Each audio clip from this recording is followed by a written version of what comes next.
Hello everyone, welcome to all of you on this YouTube channel, Saurabh Goswami History Optional for UPSC. So today I am very pleased to announce that on this YouTube channel for History Optional students, I am going to start a new series. So there will be a new playlist on my YouTube channel, and in this series we are going to discuss the previous year questions that has been asked in UPSC History Optional paper. So this PYQ series will be free of cost for all those students who are preparing for UPSC Mains from History Optional subject. So in this free lecture series, I will cover the previous year questions from 2020 to 2025. Okay, so these are the last 5-year questions, okay, that we are going to cover in our pre-history optional PYQ discussion series. So in this way, you will get a very good idea about the nature of questions, changing pattern, the demand of the questions, what UPSC expects in its answer writing. So all these things you are going to learn. So we will cover 5 years paper, and you all know that there are two papers, paper 1 and paper 2, paper A and paper B, and in both these papers there are two sections. For example, paper 1 consists of ancient Indian history and medieval Indian history, and paper B, paper 2 or paper B, consists of modern Indian history and modern world history. So here I thought that it will be easier for the students to observe the trend if I will follow any one section, finish it, and then I will enter into the next session. So here in the first set of lectures, we will cover paper 2 section A, and paper 2 section A is modern Indian history. It means that 2020, 21, 22, 23, 24 and 25, in these years we will cover all those questions which are asked from modern Indian history segment. And once this will be completed, we will start or proceed with any new section. This may be ancient Indian history or this may be world history. Okay, so in this way we are going to cover. So this will be easier for you also. So this is the basic idea, and these classes will be very much helpful for you, for those students also who will appear in 2026 mains this year, and these classes will also be helpful for those students who are planning to appear in 2027 and they are planning to have history as their optional subject. So they will get an idea looking at the PYQs, the solutions, the discussions. Before opting this history optional, they can make a wise decision, informed decision, if they are familiar with PYQs. Generally what happens that any student, before opting for any paper, they go through questions only. So it will be easier for you to make an informed choice or decision if you will have good discussions. Now, while discussing PYQs, there are, first thing is that answers are discussed. The second point is that along with the questions, the entire theme of the question is discussed. So there are two formats. So here in our free lectures, we will follow one format, that is I will discuss the answer of the question, and I will also discuss some basic elements of the theme. Okay, so in this way we will proceed. And in our PED lectures, we provide the last 20 years PYQ discussion along with the theme analysis and the answers of all these questions in PDF format. So for free lectures, I have decided that for free videos, I will select 5 years, and these 5 years are the most important questions. Okay, so even if you cover 2020 to 25, it will be helpful for you. So we are starting with 2020 question, paper B. So let's have a look at the question paper that has been asked by UPSC in 2020 exam. So in 2020, if you look at the questions, so this is paper 2 and we are going to discuss paper 2 section B. So here in paper 2 there are two sections. First section is modern Indian history, second section is world history. I have already discussed. And question number 1 and question number 5 are compulsory. It means that you will find that in this question paper, in section A, there are total 4 questions. And the first question is a set of 5 10-marker question. 5 10-marker question. These are 5 10-marker question. So this question number 1, which is a set of 5 10-marker question, is compulsory. In the same way, if you look at the paper 2, so in paper 2 again, sorry, not paper 2, in section B, you will find world history. Again, there will be question 5, 6, 7 and 8. There will be 4 questions. And in section B also, world history also, there will be a set of 5 questions here, which are 10-marker question, and they are compulsory in nature in world history also. So that's why it has been written that there are total 8 questions in paper 2, and these are divided into 2 sections. And you have to attempt 5 questions in all. It means that out of, this is section A, this is section B, there are total 8 questions, and you have to attempt any 5. So this one is compulsory, this one is compulsory. So 2 questions are completed.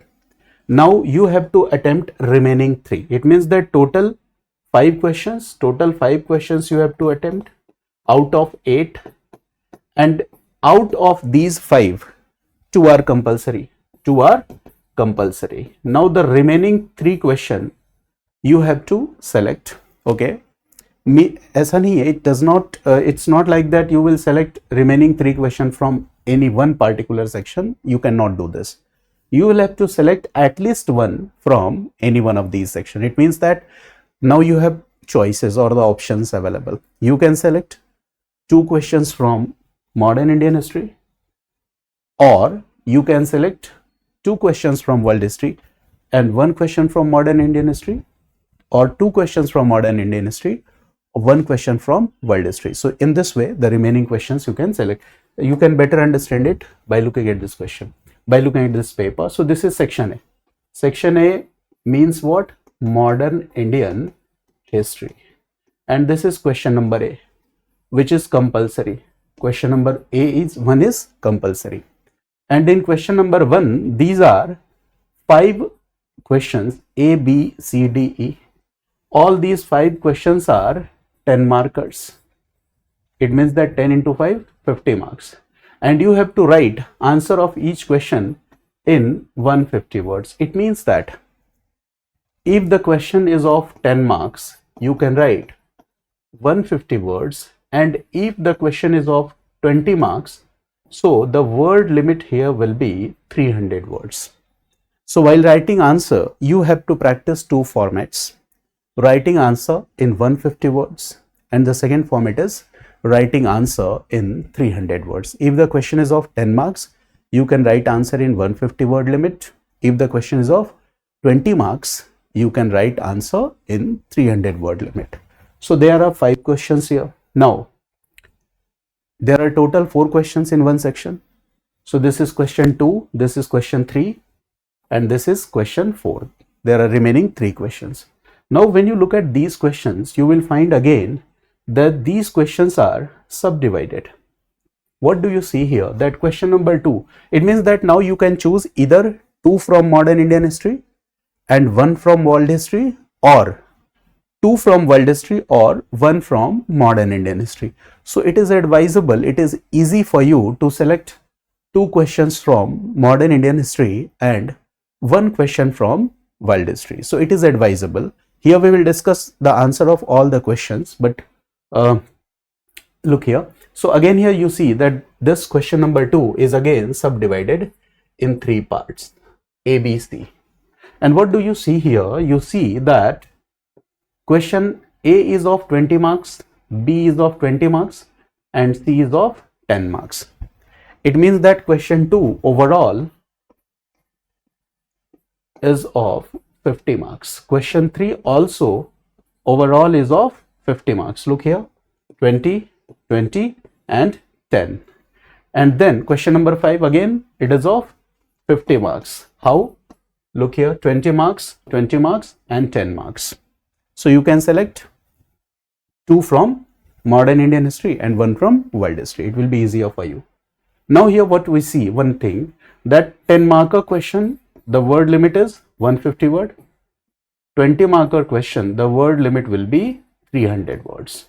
So these are the word limits. So after discussing the questions, the answer of the questions, I will also bring before you the model answers that has been written in 150 words and 300 words. So I hope that you have got an idea.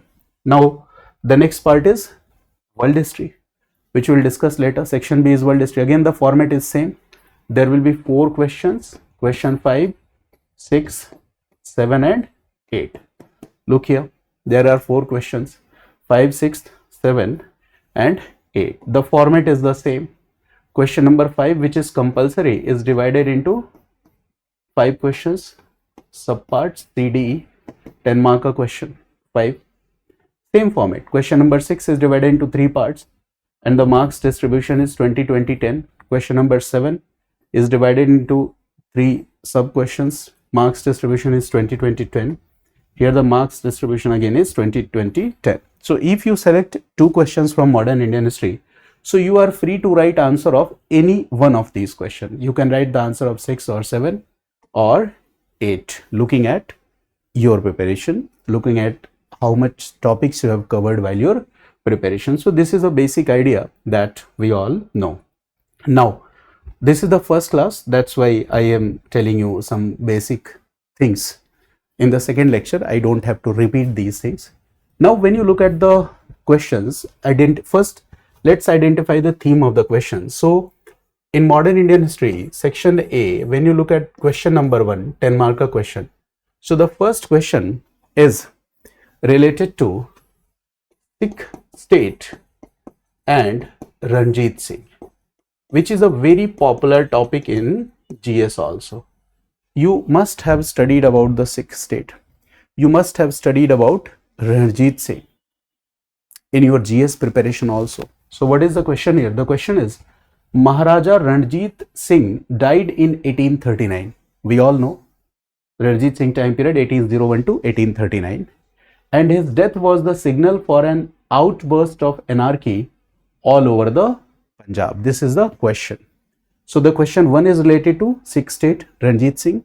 What happened after the death of Ranjit Singh? What are the important political developments after the death of Ranjit Singh? Are you familiar with those political developments?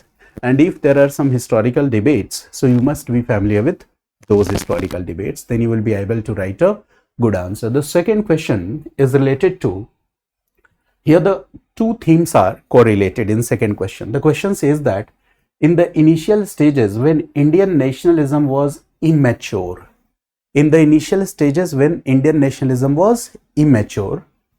just sprouting, it found expression in many liberal religious reform movements.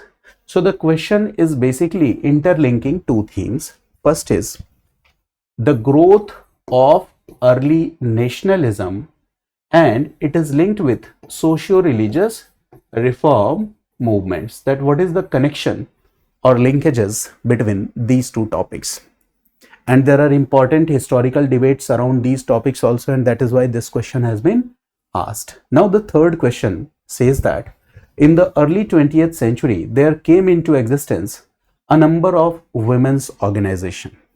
In the early 20th century, so when we say early 20th century, it means we are talking about 1900, 10, 20, 30. This is the early 20th century.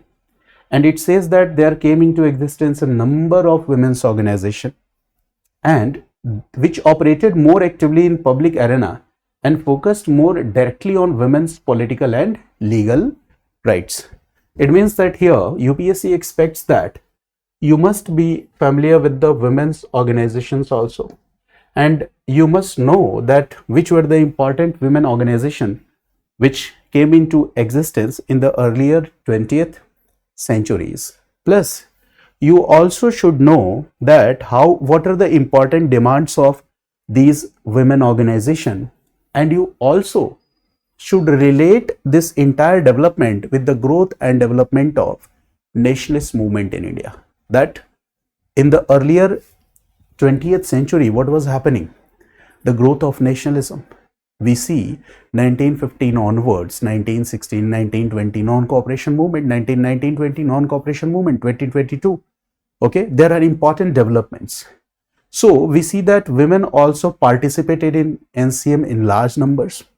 So is there any linkages between growth of women organization and did they contributed to the social base or expanding social base of the mass movements in India? So here you need to explain these concepts. I will discuss in detail while discussing answer. The next question is the trade union movement in India. It means that here you must know about the women's organization, their important demands, plus how it is contributing or boosting the growth of nationalism in India. Did these women organizations also supported in the growth of mass movements in India? These are the important areas which we have to cover while writing the answer of these questions. The next question, the trade union movement in India not only supported the call for national struggle at critical junctures, it means the question is related to the growth of trade unionism in India. And again, this is a very popular topic in prelims also. You will find that GS Mains, GS prelims, the question from trade unionism has been asked multiple times.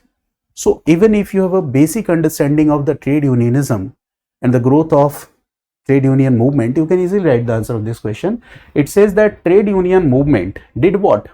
It supported the call of national struggle at critical junctures.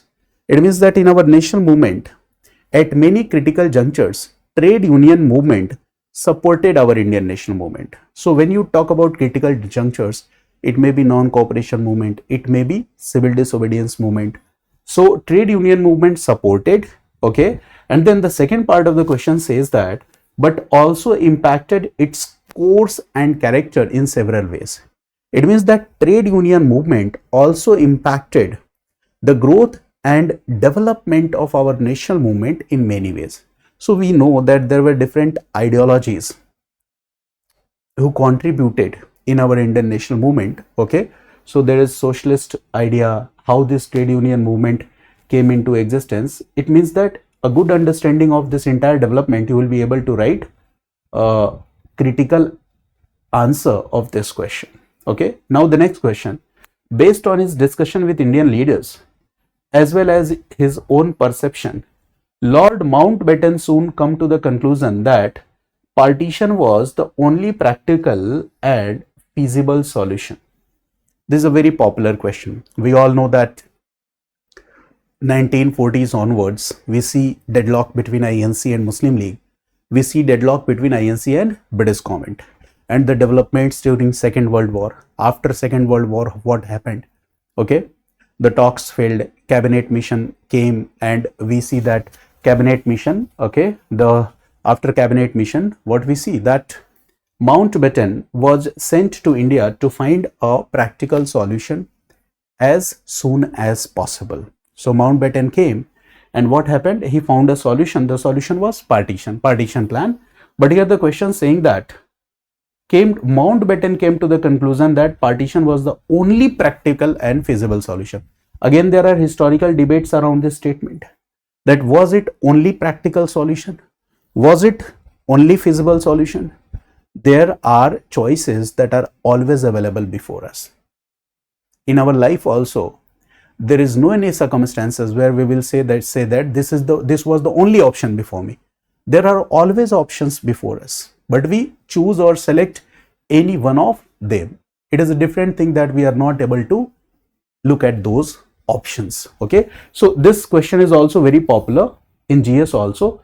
And when you look at these questions, you will find that the level of general studies questions is also the same. They also ask the same kind of questions. Okay, so these are the 10 marker question where you have to critically examine these statements. Now we are coming to question number 2.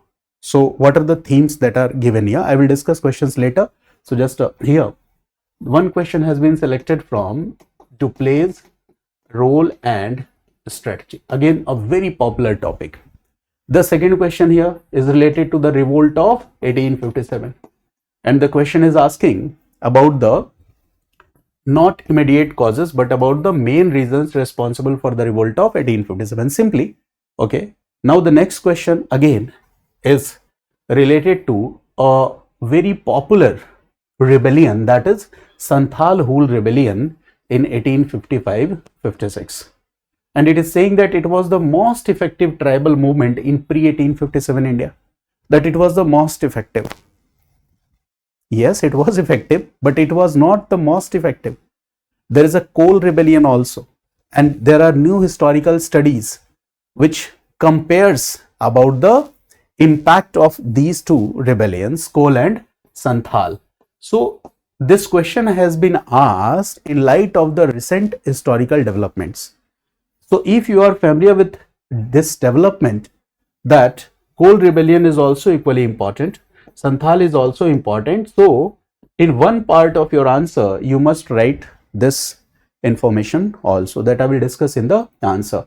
So this question is also very popular question. Santhal rebellion, multiple times it has been asked in prelims examination. Okay, so this is an important question. Now the next question is related to formation of INC, role of A.O. Hume and safety valve theory. Again, very simple question. The next question is related to the question is, do you agree with the fact that the virtual failure of the non-cooperation movement, look here, careful selection of words, virtual failure of the non-cooperation movement. The question is not writing failure of the non-cooperation movement. Okay, so you will also have to be very alert while writing the answer of your question. So the question says that the virtual failure of the NCM and the gloom that descended on the nationalist scene created conditions for the revolutionary activities discussed. Again, we are familiar with the theme that Gandhi withdrew non-cooperation movement and it disappointed masses, and what happened as a result? Revolutionary activities will increase. Okay, so the second phase of revolutionary activities, this also you have studied in your GS paper, but here while writing answer we have to relate it with some important historical developments, historical debates, sorry. So this will make our answer perfect. Now the next question is related to planning. Planning was seen as a powerful instrument that could be used to remove regional inequality. So this is also a part of our syllabus, 5-year plans and planning. So if you have a basic understanding about planning, that what was the purpose, what was the objective, what were the outcomes, the purpose were fulfilled or not, the outcomes were, okay, you can say biased or not biased. Okay, so if you have a basic understanding, you can write answer of this question also. Now the next question is related to Gandhi, that in the divided and contestable space of Indian politics, Gandhi could claim for himself a centrist position because he attended neither and tactically combined the goal of moderates with the means of extremists. We all know that Gandhi returned from South Africa 1915, and we see that there was a rift between moderates and extremists. So the emergence of Gandhi, and finally what we see that Khilafat movement you all have studied after this non-cooperation movement. So this non-cooperation movement got the official support of Indian National Congress, and we know that 1916 Lucknow Pact was there. So what we see that here in the non-cooperation movement, when you look at the programs and strategies, you will find that Gandhi had successfully combined goals of moderates with the means of extremists, and this we have to answer, and in this way we can explain this keyword, that is centrist position. So this theme is very important in general studies foundation classes also. I have discussed always this theme in very detail, because this question can be important for GS students also, that Gandhi was having a centrist position. It can be important, this stuff can be important for essay writing also. Okay, middle path, how Gandhi followed middle path. So in this way, now the next question is related to India-China relations. Okay, started on a high note, but during the course of coming years, India had to face a bitter experience due to Chinese aggression. We all know that uh, India was India gave official acceptance to Chinese government. Okay, Hindi Chini bhai bhai, India China better relations, Nehru's policy punchil, we all know. And what happened? 1950, Chinese aggression on Tibet. 1951, 17 points program. Okay, some part of Tibet was annexed by China. But 1959, what we see, that China established full control over Tibet. Okay, Dalai Lama welcome and took refuge in India, and from here we see that the relations between India China were disturbed. 1962 India China war, we all know. Okay, so there are important historical debates around this, that historical debates around diplomacy of Nehru. Okay, plus many other things. So you will, while writing answer, you will have to incorporate those elements in your answer.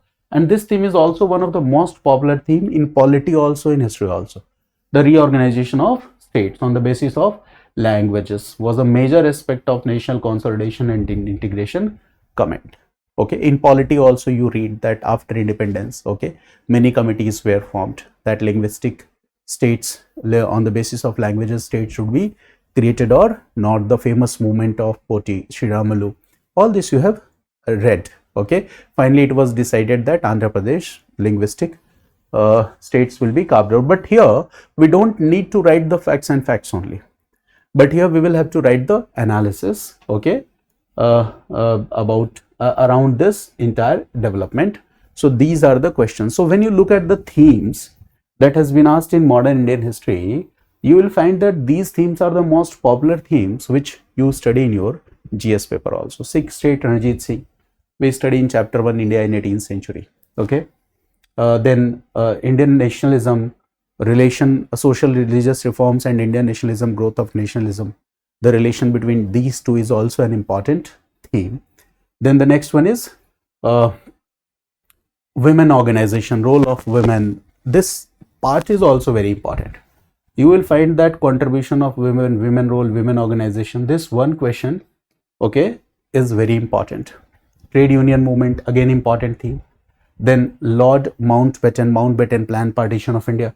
This is also important theme. Dupleix strategy, important theme. 1857 revolt, important theme. Santhal rebellion, important rebellion. Okay, Indian National Congress, safety valve and A.O. Hume role, important theme. Non-cooperation movement suspended, and then we see that revolutionary activities, second phase of revolutionary activities started. Again, this is an important theme. Planning, an important theme. In economics also you read about this. Then this Gandhi's centrist position, again important theme. India-China relation, we all know the basic stuff about this India-China relation. Okay, now the next one, carving of states on the basis of languages, important developments, and the analysis around these important developments are also an important theme. So I hope that you have got the idea that you have to write these questions in 150 words each. 20 marker you will write almost 300. 10 marker you will write 150 words. Now we will discuss the answer of these questions one by one. World history we will discuss later. First we are going to finish one set, that is modern Indian history from 2020 to 2025. Then we will cover modern world history 2020 to 25. Then paper 1, ancient and medieval, and in this way you will get this entire detailed discussion of these 5 years question papers. Okay, now we are coming to the developments. So here we see that the question I am reading now, I will discuss in detail, that Maharaja Ranjit Singh died in 1839. Now while writing answer, when I will bring before you the model answer, you will find that I have used minimum facts. When you look at the answers, you will find the answer is much like sociology. It is like PSIR. It's not like history, which you generally write. So much has changed. The need of mains exam is completely different. While writing answer in history optional, we don't have to put, okay, a lot of facts in our answers, but still we must know the developments. We must know the important facts and information, and that is the importance of foundation classes. In classes, we read the themes in detail, but when we do PYQs, we are doing what? A practical application of whatever we have studied in our classes. So this question is related to Sikh state.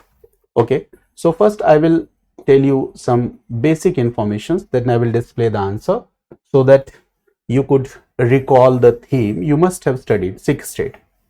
We all know that Sikh state was disorganized. We all know the role of Ranjit Singh. We all know that there were missiles in Sikh state. Ranjit Singh belonged to Suker Chakia misl, and how he brought unity to these missiles. It means that there were different missiles in different parts. Okay, they were disorganized. There was lack of political unity. The credit of Ranjit Singh is that he organized these different missiles into one single political power. We all know this. Plus, he did what? He is also known for his diplomatic skills. You all know about the Treaty of Amritsar, but the question here is not related to Treaty of Amritsar. What happened in Treaty of Amritsar and how Ranjit Singh was successful in carving out a large Sikh empire in India. It was said at that time that the army of Ranjit Singh was the second most powerful army in Asia after East India Company. So obviously it was possible by the diplomatic skills and political acumen of Ranjit Singh. But Ranjit Singh died in 1839, and after his death, what we see that within 10 years, what happened? 5 rulers were changed, and again Sikh power was fragmented. Previously, when Ranjit Singh was alive, you can say that the sovereignty lies in the hands of Ranjit Singh, and Ranjit Singh was successful in transforming Sikh state into a military fiscal state. Irfan Habib writes this. Burtonstein also writes this, that Ranjit Singh was successful in transforming Sikh state into a military fiscal state. Okay. Now what happened? That after 1839, what happened? The unity was broken. Here, the sovereignty was, you can say, the sovereignty was contested sovereignty. Here we see what? Okay. The succession crisis is there. Contested sovereignty is there. So obviously, British will take advantage. So there was, after Ranjit Singh, there was not complete vacuum. There was not complete vacuum, but the sovereignty was contested. Khalsa army will play the role of kingmaker. Okay, the sovereignty was contested. So British will take opportunity of these developments, and finally we see 2 Anglo-Sikh wars were fought, 39 to 42. 45, 46. We see 2 Anglo-Sikh wars were fought, and finally Sikh state was annexed by British Empire. So here there is important historical debate, and we have to, these are the basic facts and information that you must have studied in your GS classes also. GS foundation classes also you must have studied. Optional में तो पढ़ा ही होगा. In GS also you have studied whatever I have discussed here, not in detail, but I am just you can say bringing the information so that you could recall your lecture. So you must have studied. So there are important historical debates about post 1819 developments.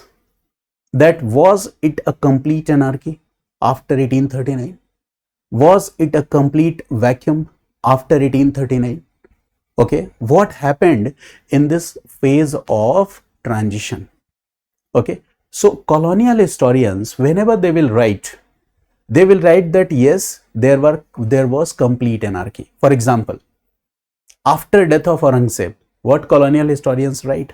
There was a complete vacuum, but there was not a complete vacuum. No? We already have studied. So here also, the colonial historians will try to paint this, or will try to write this, that post 1839, there was absence of central authority. There was breakdown of law and order. And so that the company will establish this fact that हम आपकी problem को दूर करने के लिए हमने interfere किया. But what was the important development post 1839? What is the important debate? This we have to explore while writing answer in this question. Yes, Nestle's historians like Bipan Chandra write that post 1839, what we see, the internal weakness of the empire. There is no doubt there is internal weakness, yes, because the sovereignty was contested. There was lack of unity. Khalsa army became kingmaker. There was succession crisis. So looking at all these challenges, what will happen? Company will try to use and utilize this as opportunity. So there was colonial opportunism. So Bipan Chandra writes this, that internal weakness, it is true. Colonial opportunism, it is also true. And British took advantage of this instability. This is true. Marxist historians, okay, will write that Ranjit Singh was having a charismatic personality, and the stability of his empire was based on the role of one individual, not on the role of institution. So Ranjit Singh failed to develop the institutions, and what happened? The class contradictions, military aristocracy, later Khalsa army, okay, established control, and this created challenges. But the modern historians say that post 1839 there was not pure anarchy. Post 1839 the sovereignty was like contested sovereignty. The modern historians talks about the role of Khalsa army as political actor post 1839. The modern historians say that there was not complete vacuum post 1839. So whenever you are writing the answer, you will have to incorporate these historical debates in your answer, and this will make your answer qualitatively better. But generally what we do, most of the people, what they do, and I will not blame students, but YouTube is open for all, so I also watch videos of the PYQs discussed by faculties, and I find that while discussing answer, okay, these informations are used, okay. So these informations are needed to understand historical debates, okay. It's not like that we will go and put all this information in your answer. So this will downgrade the quality of your answer. So try to use some standard keywords in your answer. For example, recently I have used many keywords like contested sovereignty, post 1839 crisis, absence of complete vacuum. There was not complete anarchy. Individual charismatic personality of Ranjit Singh. The sovereignty was individual sovereignty or personalized monarchy. Post 1839, what we see? Crisis, succession crisis. Khalsa army became kingmaker. We see militarization of political structure was done. So these are the important keywords. So while writing answer, we will have to include these keywords, okay. So while writing answer, you will have to keep it in mind that your answer should not be overburdened with facts. This is, okay, This is precaution number 1, that your answer should not be overburdened with facts. Okay, avoid this. Overburdened with facts, the answer is not qualitatively good. The second important point, your answer must focus on the need of the question. Need of the question. What is the exact demand of this question? You have to write your answer around that exact demand of the question. Here the exact demand of the question is not to write Treaty of Amritsar. Here we don't have to write about charismatic personality of Ranjit Singh. We don't have to describe this. But our focus is where? On post 1839 developments. And while writing answer in history optional, whenever any question is framed, so these topics, whatever the topics UPSC has selected here, the themes I have already identified, all these themes have some important historical debates. So in your answer, you must include the most important historical debates, 1 or 2. It is not important that you will write all the historical debates, that what Cambridge School of History says, what nationalist says, what Marxist says, what revisionist said. No, we don't have to write all, but still we have to write some of the most important debates in our answer. So this will make our answer qualitatively good, because here you have the second important challenge is you have to write the answer of this question in 150 words. Okay. So now again I am reading the question. Maharaja Ranjit Singh died in 1839. It means that his death was the signal of the outburst of anarchy all over the Punjab. It means that post 1839 developments, anarchic situation, was it a complete vacuum? This is a historical debate, and this we have to address in our answer. So I have written the answer of this question here in 150 words. Okay. So this answer includes introduction, this answer has a conclusion, this answer has a main body.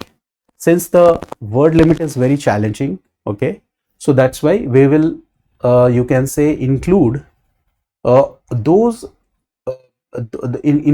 informations in our answer which are according to the exact demand of the question. For example, the death of Maharaja Ranjit Singh in 1839 marked a decisive turn in Punjab's history. Very simple introduction, that the death of Ranjit Singh in 1839 marked a decisive turn in Punjab's history and often described as ushering in anarchy. Often described means mostly colonial historians describes this as the death of Maharaja Ranjit Singh. Ushering means it leads to the anarchy. It means that after Ranjit Singh, what happened? Anarchic conditions evolved in Punjab. While political instability did intensify, it means the problem or challenge of political instability increased, and this characterization requires qualification. So you can remember this keyword or phrase. This characterization requires qualification. So make a separate note and write down these keywords, that this characterization requires qualification. What does it mean? It means that this information is not completely valid. We cannot completely rely on what has been said here. We need some modifications, or we need some different perspectives to look at this issue. So simply you can write all these things in 4 or 5 words, that this characterization requires qualification. Okay. So whenever you are writing introduction, and if the question is related to some historical debate, so addressing the question, you can use this keyword, that this characterization requires qualification. Otherwise, in simple words, what you will write, that this is not a this statement, we cannot, this statement is partially true, we cannot completely rely on this statement, there are differing opinions regarding this. इस तरह से लिखना पड़ेगा ना. So it's better that we should remember some keywords, and this will make our task easier. Now in main body, what has been written, that what I have been written here, that Ranjit Singh's state was highly centralized around his personal authority, individual sovereignty, lacking institutional mechanism for succession. This is the limitation of Ranjit Singh state, lacking institutional mechanism for succession. It means that when Ranjit Singh was alive, he failed to develop any institutional mechanism for succession. And this is the reason that after his death, what happened? Succession crisis emerged. And this will ultimately result in what? Political instability. His death triggered intense factional struggles. It is related to succession crisis among court elites such as Dogras and Sandhawaliyas, alongside the growing assertiveness of the Khalsa army. It means that Khalsa army was also becoming powerful. Post 1839, we see that Khalsa army also played the role of kingmaker. In 10 years, you will find that there are 5 rulers. Okay, so Khalsa army played the role of kingmaker also. Rapid changes in leadership and political assassinations. Rapid change in leadership. It means what? Political instability. Political assassinations indicate a breakdown of central authority. So here you have written about post 1839 challenges. Then the next part of this answer, however, this phase as a complete anarchy is overstated. It means colonial historians say there was complete anarchy. Now you are coming with a alternative vision, that when we say post 89 phase as complete anarchy, so this is overstated statement. The historians like Irfan Habib suggest that the crisis reflected structural weakness of military fiscal state rather than total collapse. So here we have incorporated a historian's point of view, Irfan Habib's point of view, that post 1839, what we see, there was not total collapse, there was not complete breakdown, but we see a structural weakness of a military fiscal state. Okay, why this was a structural weakness, I have already discussed. That personalized role, individual sovereignty, charismatic personality of Ranjit Singh, but he failed to develop the institutions which could sustain in the long run.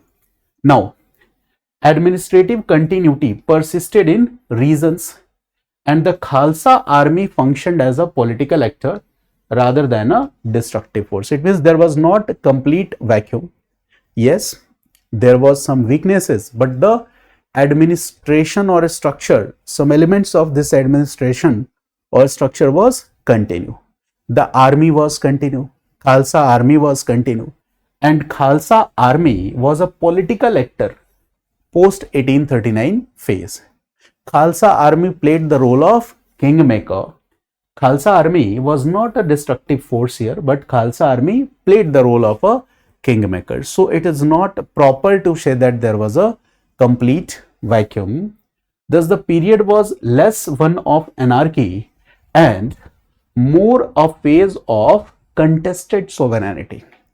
So if we say that this phase was a complete anarchy phase, so this is not good. Better, we should say that post 1839 phase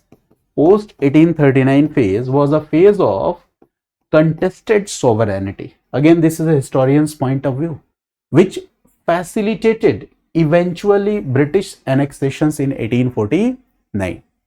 It means that what happened in this contested sovereignty, what will happen? Ultimately, British will interfere. Okay. And finally, what happened? The annexation of 6 states by British in the year 1849. Okay. So this is the point. Okay. That 1845-46, first Anglo-Sikh War, 48-49, second Anglo-Sikh War. And in 1849, the 6th state was annexed.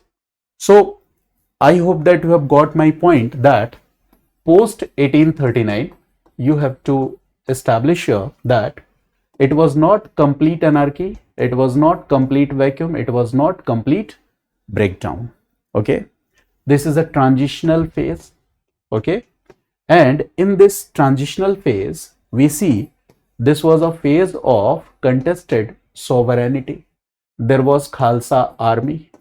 There are some administrative structure which are still continued.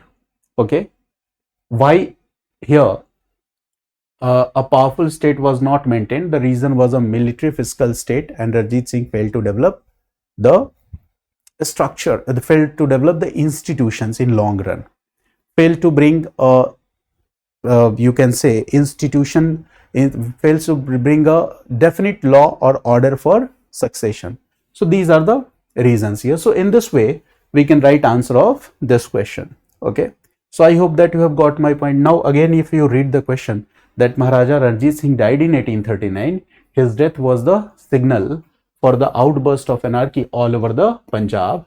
And when you will read the answer, you will find that okay, the demand of the question has been properly addressed in this answer, and the word limit is 150 words. Again, we are coming to the second 10 marker question. In the initial stages when Indian nationalism was immature, भाई Indian nationalism mature कब हो जाता है? 1885 के बाद.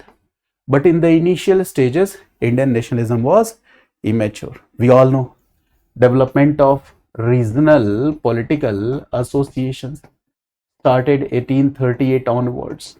Okay, so in the initial stages, what we see that the Indian nationalism was immature, just sprouting. Okay, it found expression in many liberal religious reform movements. It means that there were socio-religious reform movements, 19th century, 20th century, 19th century. Basically here we will discuss 19th century, first half of 19th century, second half of 19th century. So we see that the Indian nationalism found expression in religious reform movements, many liberal religious reform movements. So here we have to establish linkages between social religious reform movement and growth and development of early nationalism. This question is very important. Okay, now when you look at the answer of this question, you see here that we are talking about 19th century, early 19th century. Why? Because Indian nationalism found expression in 1885 when Indian National Congress, All India Political Party was formed. But this is what? This is second half of 19th century. This is late 19th century. So obviously its seeds were sown much earlier, in early 19th century. Indian nationalism was in nascent phase and ideational phase. Nascent phase means in its beginning phase, ideational phase. It was not well organized, it was not well expressed, it was not well established, lacking organized political expression. It means that in initial stages, the Indian nationalism had a limitation. And what is the limitation? Limitation of organized political expression. 1830 onwards, what we see? At regional level, the people try to organize by setting up different regional political associations.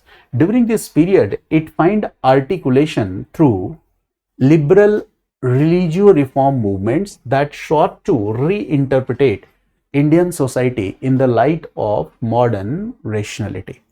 It means that still we were organizing, but in the liberal religious reform movement, okay, we see some elements that in liberal religious reform movement, okay, we were trying to reform our society on the basis of modern rationality, and ultimately it was helping in the growth and development of nationalism. How?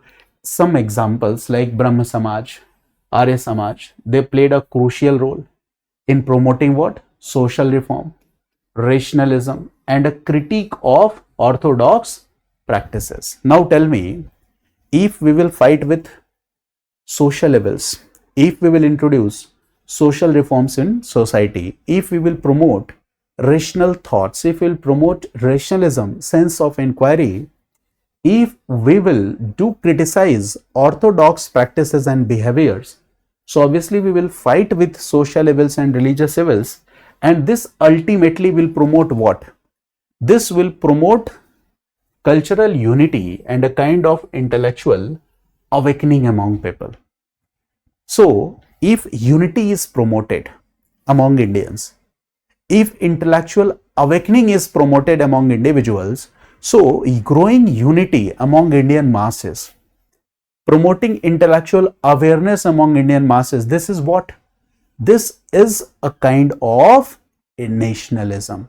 This is a kind of growth and development of Indian nationalism. And that is why historian Bipan Chandra establishes a clear linkages here between growth and development of nationalism and socio-religious reform movement. Bipin Chandra argues that these socio-religious reforms, socio-religio reform movements, liberal religio reform movements, led the foundation of modern nationalism.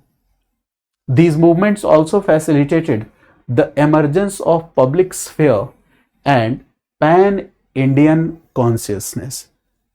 So these religious reform movements helped in promoting the consciousness of Indian people, okay, in promoting the unity of Indian people, and this ultimately did what? This helped in the development, or this helped in building the foundation of Indian nationalism in India. It means, was there any linkages between early religious reform movement and Indian nationalism, growth and development of Indian nationalism? You will say yes, there was an important linkage. देखो क्या है, British colonial rule was consolidating. It is true that British colonial rule did what? British colonial rule introduced Western education. British colonial rule also introduced modern science in India. It is also true that liberal political ideas were also introduced. A new middle class evolved. Educated elite class evolved. This educated elite class, this new middle class, now was familiar with the idea of enlightenment. Now they were familiar with the racialist thoughts and behaviors. Now they were familiar with the progressive ideas of humanism. Now, this educated group of Indian educated elite class will lead people, or will try to promote awareness among people, and ultimately what will happen in the long run?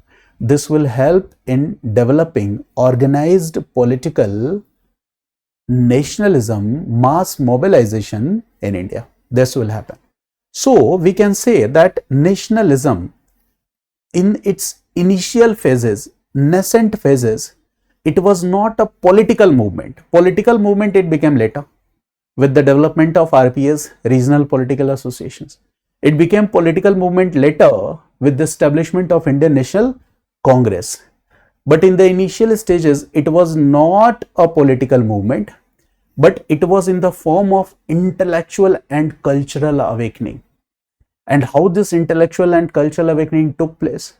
So these socio-religious reform movement or religio reform movements laid the foundation for the development of this intellectual cultural awakening. So socio-religious reform movements were like a kind of, you can say, proto-nationalism we can see. Okay. So obviously there is a important linkages between these things. There were important organizations, Pratna Samaj, Arya Samaj, okay, social reforms. How can you imagine that national unity could be promoted without bringing social reform? It was not possible. untouchability was the greatest barrier. If you will not fight with untouchability, if you will not fight with religious orthodoxy, how will you able to promote religious, okay, how will you able to promote national unity? So there are different dimensions of these religious reform movement, okay. There is a cultural dimension also, where you will see that in Arya Samaj, for example, okay, they will talk about revivalism, Vedon ki aur lauto, return to Vedas, but at the same time they are also talking about reform, okay. Brahma Samaj, the progressiveness of Brahma Samaj was talking about a universal religion. The different organizations that came into existence, they were trying to foster or develop cultural pride among Indian people, okay, because British were trying to impose inferiority complex in the mind of Indian people. So these movements will do what? These religious reform movements will do what? They will try to develop a kind of identity consciousness among Indian people, a sense of pride among Indian people, okay. So it was not a direct fight with colonial structure, but we can say that they are preparing the minds to fight with the colonial structure, okay. So in this nascent phase, all this is happening, okay.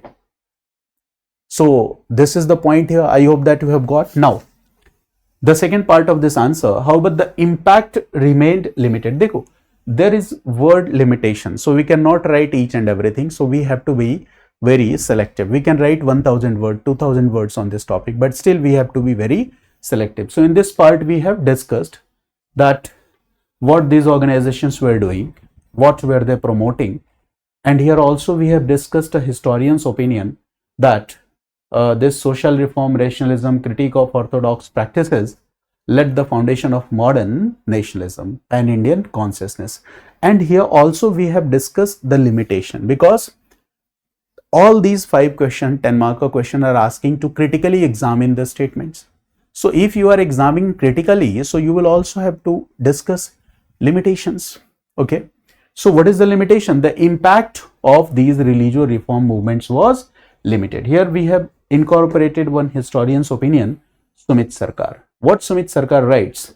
So Sumit Sarkar writes that these religious reform movements were largely confined to the urban middle class, we all know, and often reinforce sectarian identities. Yes, it first limitation, okay, middle class. Second limitation, sectarian identities. It reinforced sectarian identities. How can we say? Arya Samaj, conversion, anti-conversion, Aligarh movement. So was it also promoting sectarian identities? Yes. Revivalism में जब हम जाते हैं तो हम देखते हैं sectarian identities को भी promote करते हैं. This is the second important limitation. So example is Arya Samaj and Aligarh movement. What is the conclusion? Okay, in conclusion we can say that these religious reform movements expressed the earliest tirings of nationalism. They represented only a partial and elite driven phase of evolution, okay. And the most important point is that this statement, that the issues raised by them led to the, or you can say that led the foundation of modern nationalism. So in this way we have critically examined this statement. We have also discussed Indian nationalism, limitations of Indian nationalism in its initial phases, right? We have discussed now. Then we have discussed how it find expression in many liberal religious reform movements. We have given 1 or 2 examples. Then we have also discussed limitations, 1 or 2 limitations. We have also incorporated what? Historians' point of view. So in this question, what we have done, we have first identified the 2 topics where we have to establish linkages. Second, okay, we have deconstructed this statement. We have, for deconstruction, we have explained each and every keyword that was given here.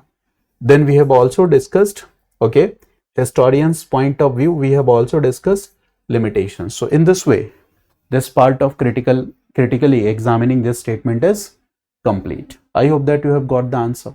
Now question number C. In the 20th century, there came into existence a number of women's organizations which operated more actively in the public arena and focused more directly on women's political and legal rights. Discuss. So here it is asking about the women organizations that came into existence in early 20th century. Okay.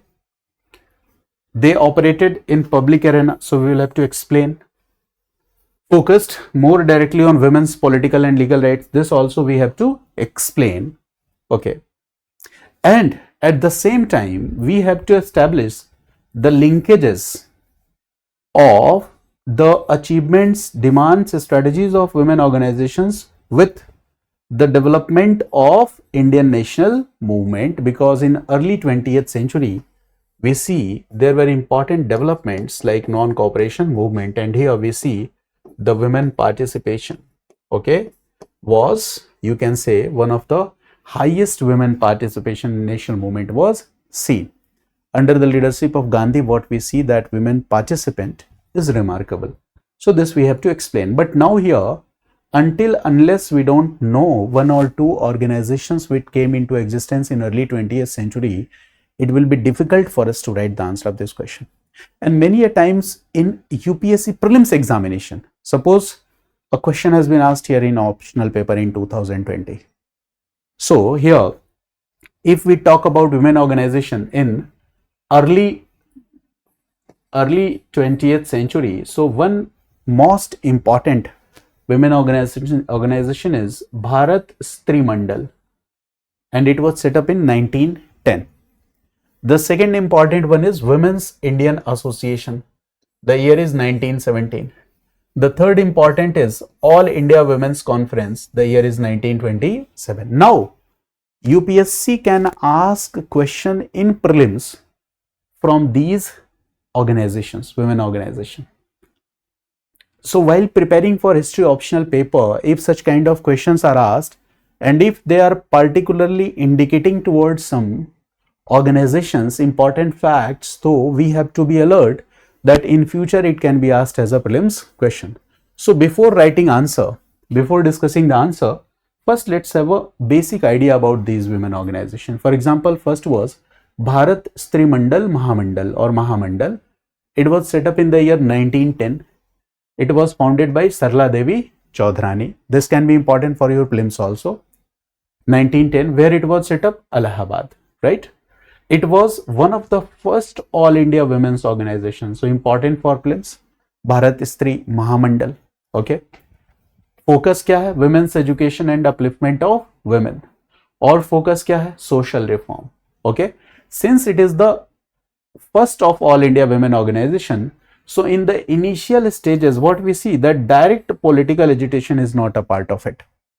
But later, the next organizations which came into existence, political participation will be a part of it. Okay. So the initial organization, okay, is promoting female literacy, education of women, vocational training for women, self-reliance for women, to unite women across regions, caste and class. Okay.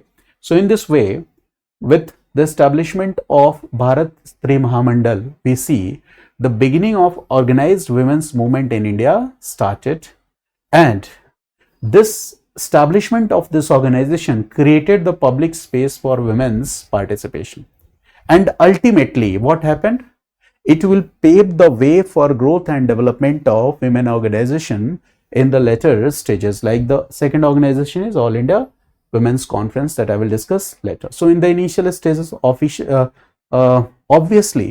the reach will be very much limited reach, urban class, elite women dominated the participation. तो यहाँ पे एक बात ध्यान रखनी है कि they are talking about social reform, they are talking about female literacy, they are talking about vocational training education, they are talking about self-reliance of women, they are talking to unite women across all religion, caste and class, but what about political participation, political agitation? So initially it was not there, but gradually it will be a part of it. And since this is the early organization, so there will be limitation. In 1917, we see Women's Indian Association. Again, it is an important question for prelims. It was founded by Annie Besant, Margaret Cousins, Dorothy Zinazza. Objective क्या है? Setup इन मद्रास, अडियार. अब यहां पे देखो क्या है, political rights पे ज्यादा फोकस है, जैसे कि विमेन्स सफरेज, वोटिंग राइट्स पे फोकस है, एजुकेशन एंड सोशल रिफॉर्म पे फोकस है, रिमूवल ऑफ सोशल लेवल्स ये तो रहेगा ही रहेगा. तो यहाँ पे क्या है, पहले से ज्यादा नई चीजें ऐड हो रही हैं. They are focusing on political rights, legal rights. Okay. And female franchise की मांग हो रही है, अगेन पॉलिटिकल डिमांड है. Publish journal Stri Dharma, promoted political participation of women. तो इसमें क्या हो गया, पहले से 1910 से 1917 में जो दूसरा ऑर्गेनाइजेशन है, हम 2 कदम आगे निकल गए. We are talking about political and legal rights of women. So this is the first organisation which explicitly demanded political rights for women.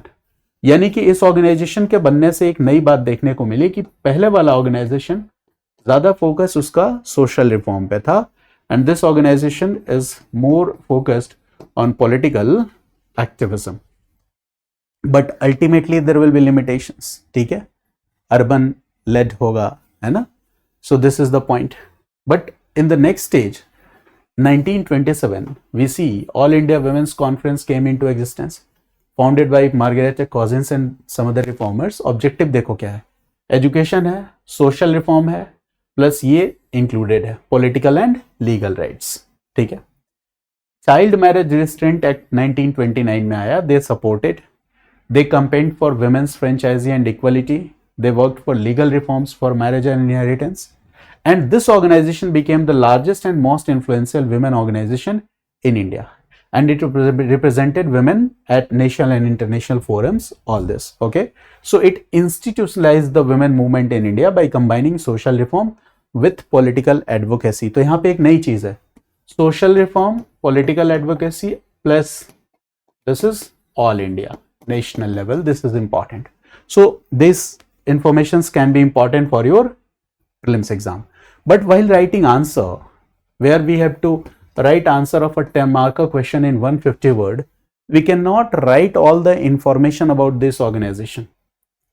We can only use the names of these organization as examples. This is the only scope that we have.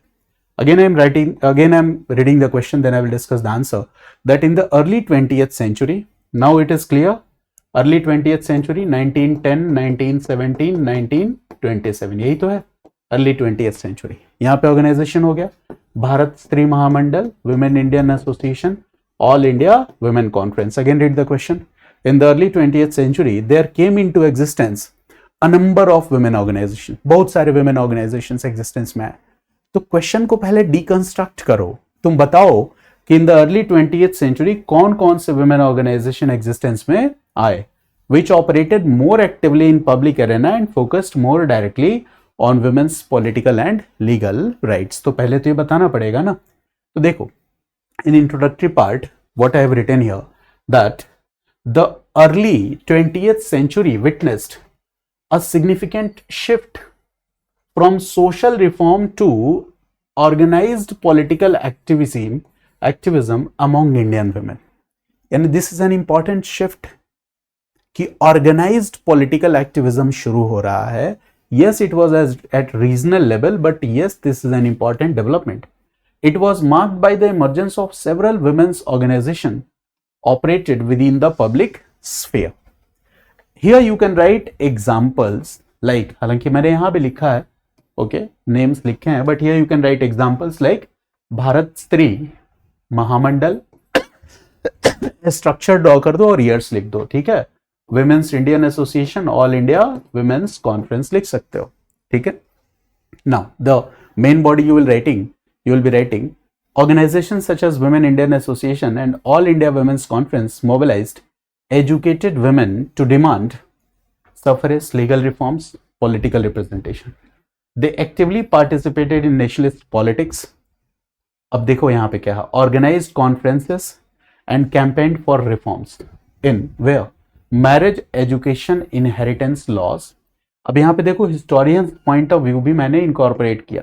Yes, Bipan Chandra writes that such development reflected the deepening of the national movement and the expansion of its social base, यानी कि women awareness जब होगा, women organisations बनेंगे, women अपनी political demands को मांग रही हैं, तो एक तरह से नेशनल मूवमेंट का जो सोशल बेस है वो सोशल बेस ही एक्सपैंड हो रहा है. However these organisations largely represented urban middle class women, तो ये क्या हो गया, इनका लिमिटेशन हो गया. ठीक है. सुमित सरकार, again historians point of view, what Sumit सरकार rights, highlights that their agenda often remained confined to the elite concerns with limited engagement with peasant and working class women. यानी सुमित सरकार का ये कहना है कि जो पीजेंट और वर्किंग क्लास वुमेन हैं, इनके प्रॉब्लम्स या कंसर्न्स को बहुत इफेक्टिवली एड्रेस नहीं किया गया. खासतौर से जो अर्बन एजुकेटेड वुमेन हैं, उन्हीं के प्रॉब्लम्स को ज्यादा इफेक्टिवली इसमें एड्रेस किया गया. तो yes, we have to write limitations whenever we are critically examining any statement. In conclusion part, what I have written, thus while women's organization marked an important advance in political consciousness and right-based activism, they remained constrained by class and social boundaries. ये क्या हो गया, एक तरह से conclusion हो गया कि जो women's organization है, तो जो women इंडिया में ऑर्गेनाइज्ड पॉलिटिकल कंसियसनेस है, पॉलिटिकल कंसियसनेस ऑफ women, इनमें जो डेवलपमेंट होता है, इसमें इन विमेन ऑर्गेनाइजेशंस का रोल बड़ा ही इंपॉर्टेंट है. राइट बेस्ड एक्टिविज्म जो विमेन ऑर्गेनाइजेशन का है, इनका रोल बड़ा इंपॉर्टेंट है, बट फिर भी इसकी कुछ लिमिटेशंस हैं. वो लिमिटेशंस क्या है, class and social boundaries. So in this way we have written the answer. So the answer does not mean कि हम इन ऑर्गेनाइजेशंस के बारे में लिखने लगे. This is mere description and this will degrade the quality of our answer. तो ये तो मैंने इसलिए बताया बिकॉज आई थॉट कि ये आपके प्रीलिम्स के लिए इन फ्यूचर कभी इंपॉर्टेंट हो सकता है. तो मैंने मेंस के आंसर को डिस्कस करते वक्त थोड़ा ये भी ध्यान रखा है, तो थोड़ा डिस्कशन ज्यादा लंबा भी हो जा रहा है. इसके कुछ रीजन है, but since this video is a YouTube video, तो आपके पास ये प्रिविलेज है कि आप अपनी कंफर्ट के अकॉर्डिंग हाफ आवर 1 आवर ऐसे देख सकते हो वीडियो, कई पार्ट्स में देख सकते हो. और ये वीडियो इंटरनेट पे हमेशा रहेगा भी, ठीक है. तो ये आपके लिए थोड़ा आसान होगा. इसलिए मैं लंबी वीडियोस, मैंने सोचा कि लंबी वीडियोस का ही फॉर्मेट रखेंगे कि पूरे क्वेश्चंस को डिस्कस करें. इसमें भी एक जो हमारा पेड सब्सक्रिप्शन है, वहां इससे भी ज्यादा लंबी वीडियोस हैं, क्योंकि वहां पूरे थीम को और भी ज्यादा डिटेल में मैंने डिस्कस किया है. And in our paid answer writing programme I do write answers on board here. Okay, तो वहां पे ये थोड़ा सा मतलब टाइम सेविंग मैकेनिज्म है, बट वहां पे हम नहीं करते ऐसा. चलिए आगे बढ़ते हैं. ये आंसर ठीक है, वही आंसर है जो मैं बोर्ड पे लिखता हूं, ऐसा नहीं है there is any sort of discrimination, but आते हैं question number D. The trade union movement in India not only supported, again ये 10 मार्कर है and the word limit is 150 word. The trade union movement in India not only supported the call for national struggle at critical juncture. इसका मतलब है कि national struggle at critical जंक्चर्स, जब भी ऐसे मतलब हमारे राष्ट्रीय आंदोलन में जब ऐसे महत्वपूर्ण कह सकते हैं कि जब अवसर था, वहां पे ट्रेड यूनियन मूवमेंट ने सपोर्ट किया, but also impacted its course and character in several ways. But trade union movement ने जो नेशनल मूवमेंट है, इसके कोर्स और कैरेक्टर, इसके चरित्र को भी गहरे स्तर पे प्रभावित किया. This is the point. तो देखो, all of you have studied trade union movement, जितना आपने जीएस में पढ़ा है ना, उसके बेसिस पे भी आप इसके आंसर को लिख सकते हो, कोई बहुत बड़ी बात नहीं है. बट थोड़ा सा जो हिस्टोरियोग्राफी वाला पार्ट है, हिस्टोरियंस पॉइंट ऑफ व्यू है, जब हम जानते हैं तो अपने क्वेश्चन में 1-2 पॉइंट्स को we will be able to add 1 or 2 historians point of view if we are familiar with these developments. That's why जो मैंने डिटेल डिस्कशन किया हुआ है टॉपिक्स का, दूसरे प्लेलिस्ट में आपको मिलेगा मॉडर्न इंडिया के, वहां पे हर टॉपिक के बाद मैंने एक हिस्टोरियोग्राफिकल पॉइंट ऑफ व्यू या हिस्टोरियोग्राफिकल एनालिसिस, इसको मैंने स्पेशल फोकस किया है. Got it?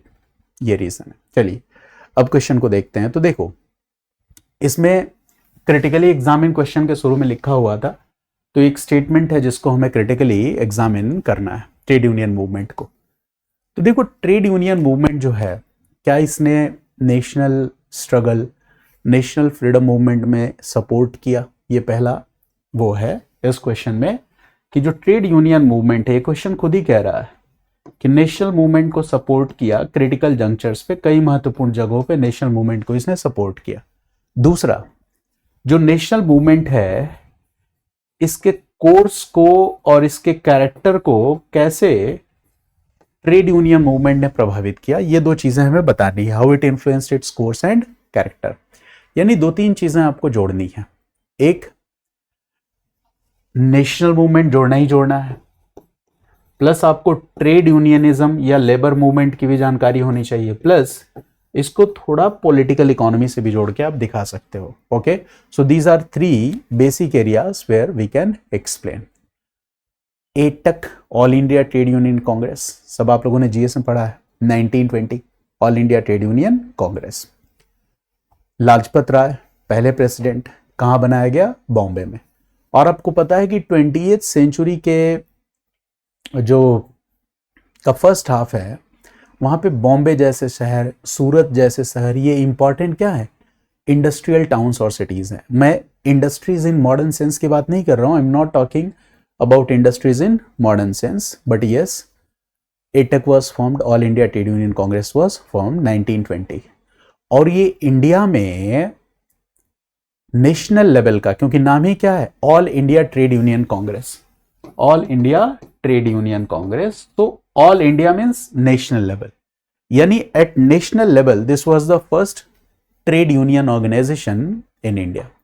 अच्छा, ट्रेड यूनियन ऑर्गेनाइजेशन का काम क्या होगा? तो इसका काम यह होगा कि जो इंडस्ट्रियल वर्कर्स हैं और पीजेंट्स हैं इनको क्या करना? ऑर्गेनाइज करना, और खासतौर से इंडस्ट्रियल वर्कर्स, इनको इनके राइट्स के लिए अवेयर करना। So this is the very basic purpose of trade union movement, that organizing industrial workers and then promoting awareness among these industrial workers to protect their rights। और rights को protect करने की बात क्या है कि industrial workers will start demanding fair wages, better wages, उनको सही सैलरी मिल जाए।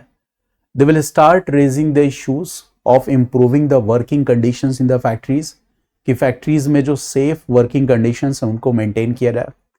They will start talking about labor laws, labor laws की बात करने लगेंगे।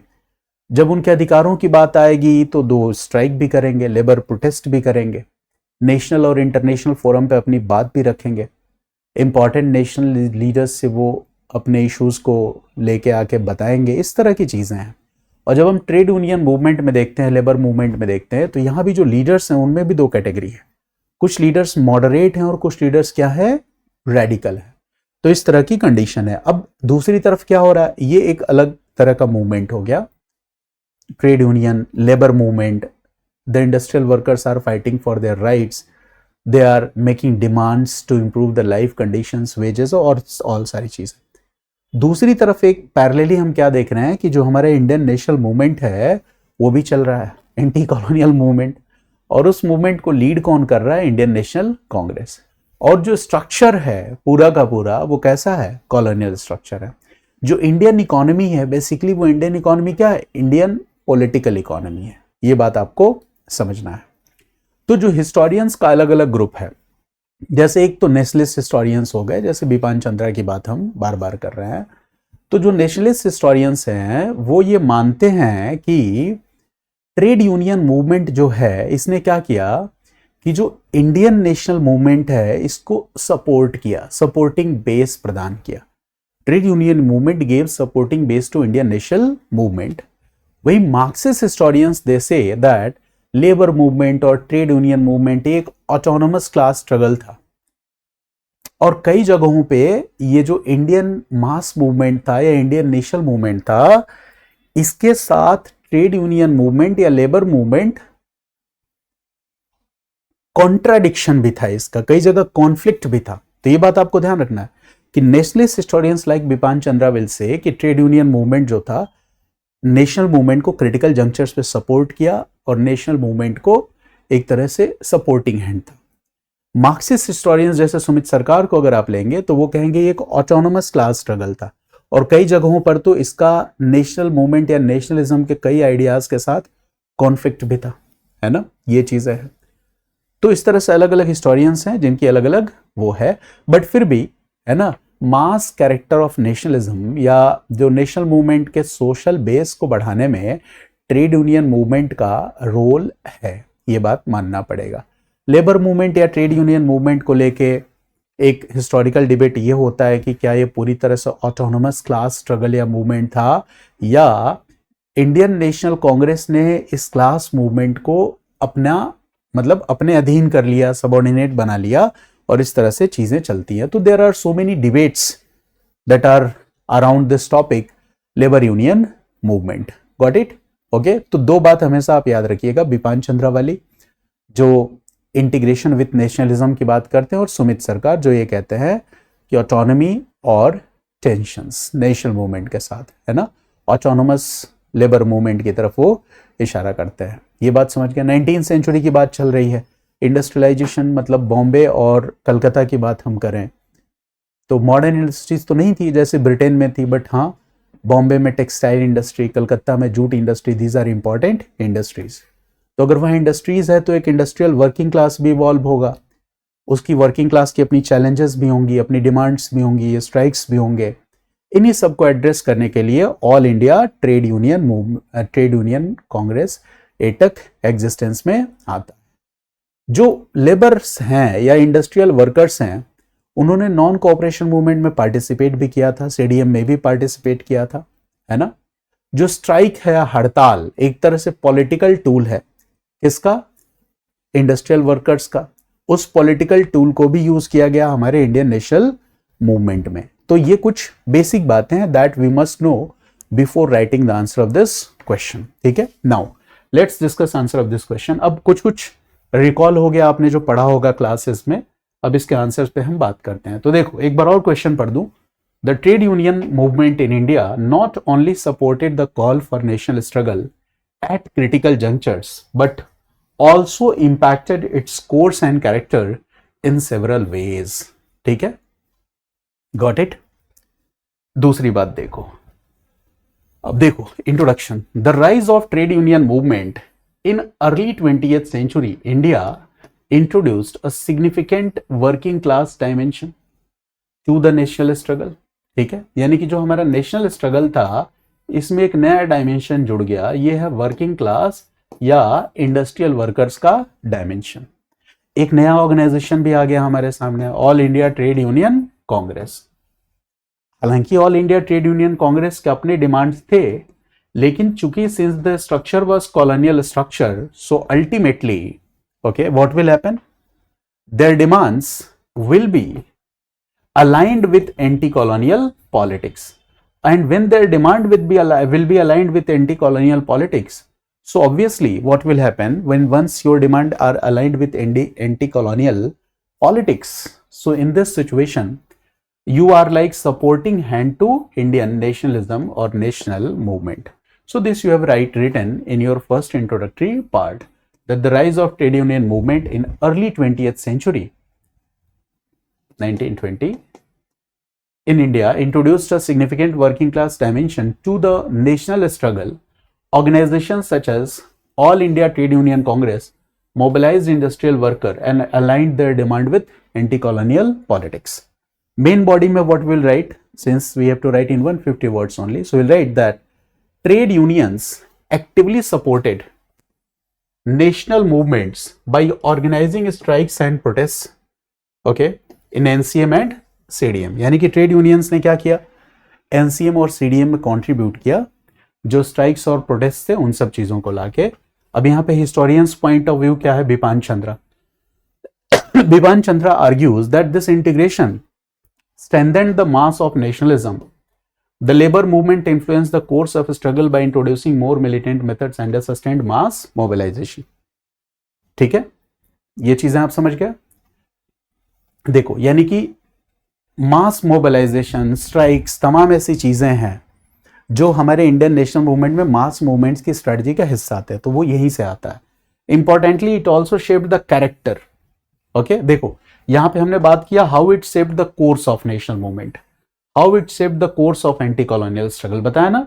कि नए मिलिटेंट मेथड्स की जगह यहां you will write what, radical methods, है ना, सस्टेन फॉर मास मोबिलाइजेशन। जैसे स्ट्राइक की बात आप करो, बायकॉट की बात करो, स्ट्राइक हो गया, बायकॉट हो गया, ये सब क्या है, how the political tools used by this trade union movements और organisations okay influence the course of our struggle. Mass mobilisation हो गया, ये सब इन्हीं के टूल्स हैं। How it shaped the character of nationalism, so again here it injected socialist ideas and class consciousness in the movement।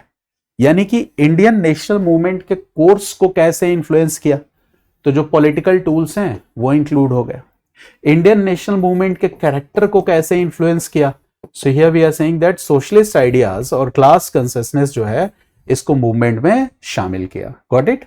Historians point of view भी है। Sumit Sarkar okay writes here that Sumit Sarkar का ओपिनियन देखो, labour activism sometimes functioned autonomously creating tensions with Gandhian strategies.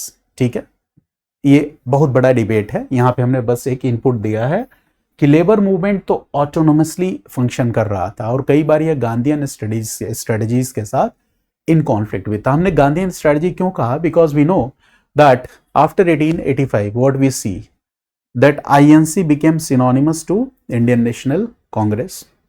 After arrival of Gandhi, after Gandhi became leader, okay, from non-cooperation movement onwards, 1920 onwards, what we see that Indian National Congress is synonymous to Indian National Movement and Indian National Movement is synonymous to Gandhi. This is important development. Got it? That's why Sumit Sarkar writes कि Gandhian strategies के साथ कई जगह पे conflict भी था। How internal divisions, colonial repression and limited reach restricted its impact. This is limitation कि जो ट्रेड यूनियन मूवमेंट था, ट्रेड यूनियनिज्म था, लेबर मूवमेंट था, यहां पे इंटरनल डिविजन्स भी बहुत ज्यादा थे। अच्छा, इनको रोकने के लिए कॉलोनियल रिप्रेशन, रिप्रेशन का मतलब होता है ब्रूटल सप्रेशन, यानी कॉलोनियल गवर्नमेंट ने क्या किया, ब्रिटिश गवर्नमेंट ने, ईस्ट इंडिया कंपनी ने ब्रूटल सप्रेशन ये यूज किया। लिमिटेड रीच था ट्रेड यूनियन मूवमेंट का या लेबर मूवमेंट्स का, तो ये इसके लिमिटेशंस हो गए। इंटरनल डिवीजन, ठीक है, यूज ऑफ फोर्स कहीं कहीं आ जाएगा, आप वायलेंस हो जाओगे, वायलेंट हो जाओगे तो वहां पे ब्रूटल सप्रेशन, तो कॉलोनियल रिप्रेशन भी आ जाएगा, limited reach. Thus, while the trade union movement supported the national struggle, it also transformed its broadening social base and ideological content। तो दो चीजें हैं कि इन सब के बावजूद ट्रेड यूनियन मूवमेंट ने क्या किया, हमारा जो नेशनल स्ट्रगल फॉर फ्रीडम है इसको सपोर्ट किया, ठीक है, इसको ट्रांसफॉर्म किया, सोशल बेस को और भी ज्यादा ब्रॉड किया। जैसे विमेन ऑर्गेनाइजेशंस के आने से, पार्टिसिपेशन ऑफ विमेन से इंडियन नेशनल मूवमेंट का सोशल बेस क्या होगा, इट विल बी वाइडेंड। तो participation of industrial workers and labours, इससे भी क्या होगा, इंडियन नेशनल मूवमेंट का social base will be widened. Okay, and this is what, ideological contact. Now the question number E, fifth question from the very first question part, that based on his discussions with Indian leaders as well as his own perception, Lord Mountbatten soon come to the conclusion that partition was the only practical and feasible solution. This is the question कि Indian leader से बातचीत करने के बाद और खुद के perception पर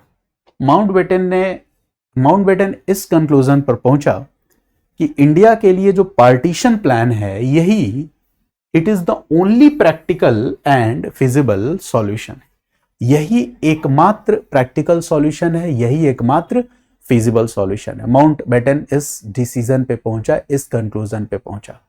अब यहां पे देखो क्या है, this question is very much important.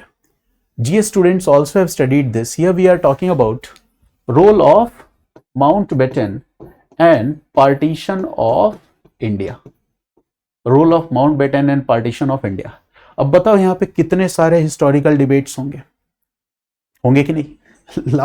Lord Mountbatten था, यही तो पार्टीशन प्लान लेके आया ना 1947 में, है ना, कि इंडिया का पार्टीशन होगा। 3 जून प्लान जिसको आप कहते हो, माउंटबेटन प्लान, वो यही तो है, 3 जून प्लान और माउंटबेटन प्लान, ठीक है।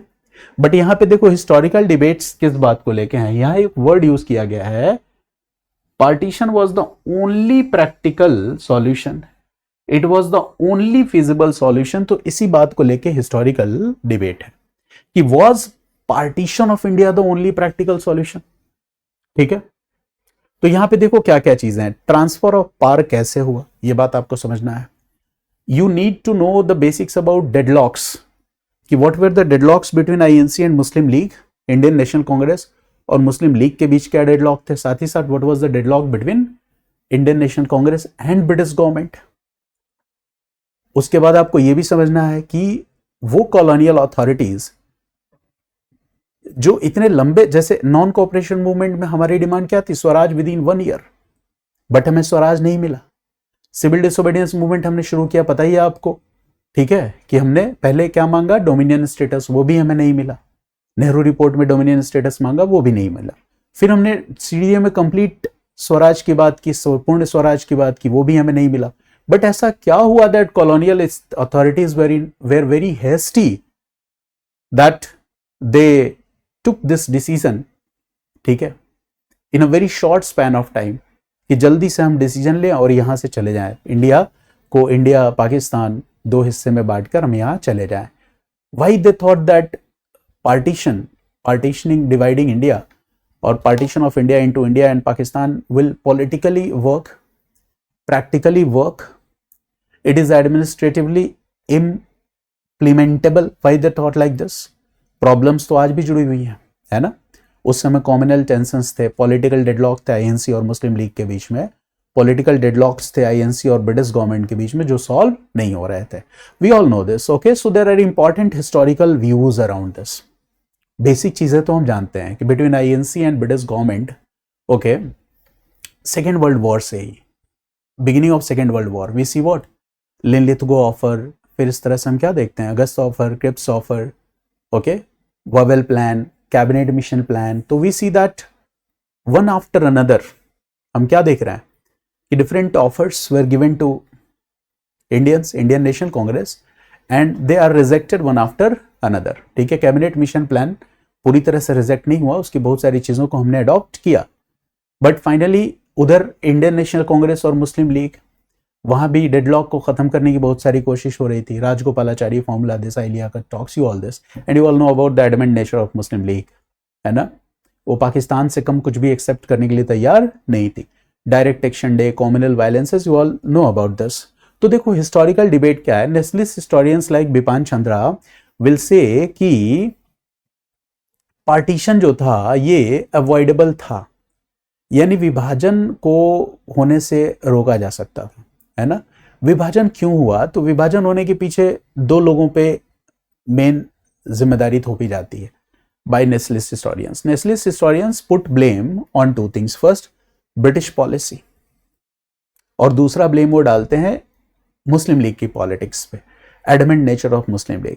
ठीक है, तो नेशनलिस्ट हिस्टोरियंस जैसे बिपान चंद्रा का कहना है कि इंडिया का जो पार्टीशन है इंडिया और पाकिस्तान में, ये अवॉइडेबल था, इसको रोका जा सकता था, but adamant nature of Muslim League और British politics of divide and rule, कहीं ना कहीं इसकी वजह से पार्टीशन हुआ, अदरवाइज रोका जा सकता था। मार्क्सिस्ट हिस्टोरियंस जब इसकी बात करते हैं, सुमित सरकार वगैरह की जब आप बुक पढ़ोगे, पार्टीशन क्यों हुआ, कैसे हुआ, क्या इसको रोका जा सकता था, तो उन्होंने ज्यादा जोर कम्युनलिज्म पे दिया है कि कैसे संप्रदायवाद कम्युनलिज्म का विकास हो रहा था, हाउ कम्युनलिज्म, है ना, developed in India, and class contradictions played an important role, and these are the 2 most important reasons due to which partition took place. ठीक है, ये हुआ। कैम्ब्रिज स्कूल ऑफ हिस्टोरियंस से जब आप बात करोगे तो वो कहेंगे देखो एक एलीट क्लास था जो पॉलिटिकल बार्गेनिंग कर रहा था, एलीट नेगोशिएशंस कर रहा था, और ये सब उसी का नतीजा था। बट जो आज के समय में जो मॉडर्न हिस्ट्री है, रिविजनिस्ट हिस्ट्री है, आयशा जलाल जब हिस्ट्री लिखती हैं तो उनका ये कहना, आयशा जलाल का ये कहना है कि पार्टीशन वॉज नॉट इनएविटेबल। ऐसा नहीं कि पार्टीशन करना बड़ा जरूरी था, पार्टीशन को हम टाल भी सकते थे। Partition was a result of failed negotiations, इतनी सी बात है। ठीक है, तमाम इस तरह के मतलब इश्यूज हैं। तो this question has been framed in the light of these developments. ठीक है, कि was partition the only feasible solution, was partition the only practical solution, ये बात आपको समझना है। तो चलिए, again I am reading the question. Based on the discussions with Indian nation leaders as well as his own perception, Lord Mountbatten soon came to the conclusion that partition was the only practical and feasible solution. देखते हैं answer को. देखो, introduction part, what I've written, that by 1947 the deepening political deadlock between INC and Muslim League, यानी कि 1947 आते आते the political deadlock between INC and Muslim League was deepening, यानी कि ये सॉल्व होने का नाम नहीं ले रहा था, क्योंकि हमें पता है 1939 से ही Linlithgow offer, Cripps mission, Wavell plan, ठीक है, कैबिनेट मिशन प्लान, है ना, पूरी तरह से ये सक्सेसफुल नहीं हो पा रहा था. एक के बाद एक ऑफर आ रहे थे, फेल हो रहे थे. साथ ही साथ क्या है, the deepening political deadlock between INC and Muslim league. तो देखो ये आईएनसी एंड ब्रिटिश गवर्नमेंट के बीच में है. अब देखो, आईएनसी और मुस्लिम लीग के बीच में भी डेडलॉक बना हुआ है. इस डेडलॉक को सॉल्व करने की कोशिश की, है ना, Rajagopalachari formula, Desai Liaquat talks, but ये डेडलॉक भी सॉल्व नहीं हो रहा था. इसकी वजह से साथ ही साथ मुस्लिम लीग का जो एडमेंट नेचर था, due to this what was happening, the communal violences were escalating, communal violences बढ़ रहे थे. So Lord Mountbatten conclude that partition was the only practical solution. ये सबसे एक पॉपुलर बात है जिसको मैंने इंट्रोडक्शन में लिखा है. हर जगह आपको मिलेगा कि इंडियन नेशनल कांग्रेस और ब्रिटिश गवर्नमेंट, इनके बीच जो डेडलॉक था वो सॉल्व नहीं हो पा रहा था. सबसे बड़ी बात है कि इंडियन नेशनल कांग्रेस और मुस्लिम लीग के बीच जो डेडलॉक था वो नहीं सॉल्व हो पा रहा था. और ऐसी कंडीशन में माउंटबेटन को यही लगा कि शायद पार्टीशन ही एक प्रैक्टिकल सॉल्यूशन है. ठीक है, अब मेन बॉडी में हम देखो क्या लिखेंगे. मेन बॉडी में we are writing that the failure of cabinet mission plan, the league's insistence on Pakistan, okay, and the collapse of interim arrangements, जो कि कैबिनेट मिशन प्लान के थ्रू हुआ था, created a governance crisis like situation. ऊपर से क्या था, Mountbatten was already facing pressure from British government for a quick British withdrawal. Mountbatten पे प्रेशर था कि जल्दी निकलो भाई इंडिया से. So Mountbatten viewed partition as a means to prevent civil war. So Mountbatten को लगा कि हिंदू मुस्लिम वाला जो रेडिकलाइजेशन, कॉम्युनल राइट्स वाली प्रॉब्लम इतनी ज्यादा बढ़ गई है कि अगर हम पार्टीशन का ऑप्शन चूज करते हैं तो हम सिविल वॉर जैसी सिचुएशन को रोक सकते हैं और हम ऑर्डरली ट्रांसफर ऑफ पावर कर सकते हैं. ये चीजें हैं. ठीक है, अब इसमें क्या है, थोड़ा हिस्टोरियन पॉइंट ऑफ व्यू भी मैंने इंक्लूड कर दिया कि कैम्ब्रिज हिस्टोरियंस ने कहा कि elite negotiations had reached a deadlock, यानी अब वो नेगोशिएशंस की कोई संभावना नहीं रह गई थी. जो इलीट नेगोशिएशंस हो रहे थे पॉलिटिकल बार्गेनिंग के लिए, अब वो मतलब एक तरह से पूरी तरह से सैचुरेट हो चुके थे, वहां कोई स्कोप नहीं बचा था. तो माउंटबेटन को ये डिसीजन लेना पड़ा. दूसरा पार्ट जो मेन बॉडी का है उसमें मैंने लिखा है दिस व्यू इज कंटेस्टेड. अब यही सबसे इंपॉर्टेंट बात है, ये जो पूरा का पूरा जो विचार है इसका भी एक ऑल्टरनेटिव विजन है हिस्ट्री में. This view is contested. How this view is contested, देखो ऑल्टरनेटिव विजन क्या है. That Bipan Chandra argues that partition was not inevitable, यानी पार्टीशन को टाला जा सकता था, विभाजन को रोका जा सकता था, but the result of political failures and British haste. Political failures is responsible और ब्रिटिश हेस्ट, अंग्रेजों की जल्दीबाजी, इसकी वजह से ये हुआ. Ayesha Jalal also emphasises missed opportunities for a united India through federal arrangements. है ना, हम फेडरल अरेंजमेंट से कुछ ना कुछ ऐसा समाधान निकाल सकते थे बट हम नहीं निकाल पाए. तो ये चीजें. कंक्लूजन में क्या लिखा, this partition appeared expedient to Mountbatten but it was not the only feasible solution. देखो यहां पे कंक्लूजन में क्या लिखा मैंने, it was not the only feasible solution. Partition only feasible solution नहीं था, but rather it was a contingent outcome shaped by political choices and constraints. है ना, यानी कि it was not only feasible solution, but अब ये एकदम सबसे इंपॉर्टेंट लाइन है, but partition was a result of or an outcome that was shaped by political choices and constants. Partition जो था वो political choices जो थे, है ना, और साथ ही साथ जो constants थी, जो challenges थे, है ना, उनका नतीजा था. ठीक है, ये केवल feasible solution नहीं था, इसके अलावा भी दूसरे solution हो सकते थे. ये केवल only choice नहीं था.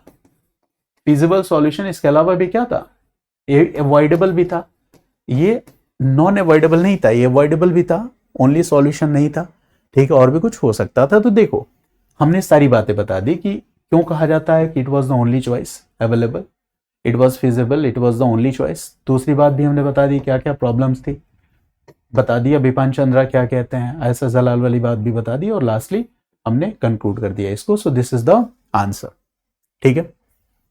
ज्यादा लंबा हो गया क्लास, ठीक है, चलिए, तो ये तो और ज्यादा लंबा हो जाएगा। तो ऐसा करते हैं, आई थिंक, क्योंकि वीडियो को रिकॉर्ड कर रहा हूँ, सिंगल टेक में ही रिकॉर्ड करता हूँ मैं, तो हम ऐसा करते हैं, ज़्यादा बेटर होगा मुझे लग रहा है कि उससे मेरे चैनल के लिए भी ज़्यादा अच्छा होगा कि छोटे छोटे वीडियोस होंगे तो नंबर ऑफ वीडियोस थोड़े ज़्यादा हो जाएंगे।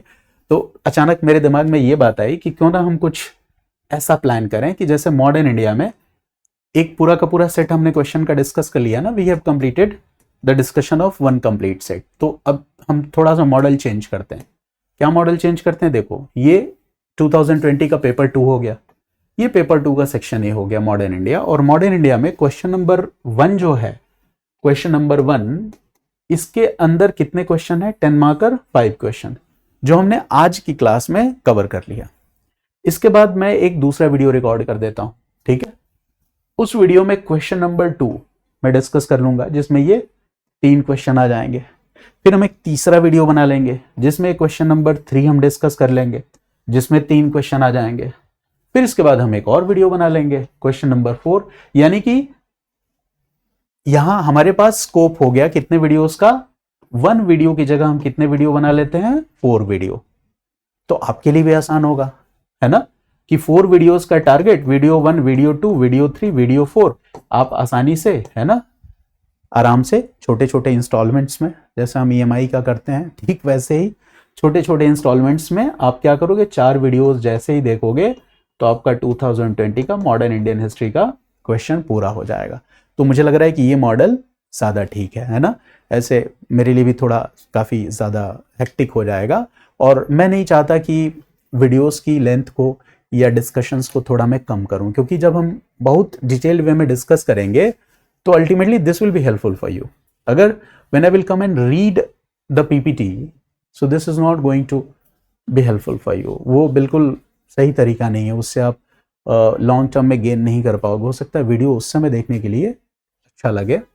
तो आई थॉट कि दिस मॉडल इज बेटर, कि instead of creating 1 video we should go for 4 separate videos. 1 video for question 1 I have discussed today, A, B, C, D, E. Then I will release video 2, video 3 and video 4. So here in each video there will be 3 questions. So in this way we will cover. Okay. This is a good idea, better idea. Okay. Got it? Okay. So once you appear in your prelims examination, जो लोग mains दे रहे हो, those who will clear the prelims examination, ठीक है, तो जब आपका prelims का रिजल्ट आ जाए, right, once you get the result of prelims, then you will share your admit card, your result, you will fill a form, okay, and you can contact me on this mail ID, ठीक है। तो जब आपका result हो जाए तो आप मुझसे कांटेक्ट करना, ठीक है, and then I will give you recorded video lectures of the entire solution of 15 to 20 years and along with the notes, but this is only for those students who will clear prelims this year. बाकी लोग video देख के काम चलाइए, ठीक है, 2027 में देना है तो, right? So I hope that you have got my point. So see you in the next class. In the next video I will upload question number 2. तो आज के लिए इतना ही. Thanks to all of you for watching my videos.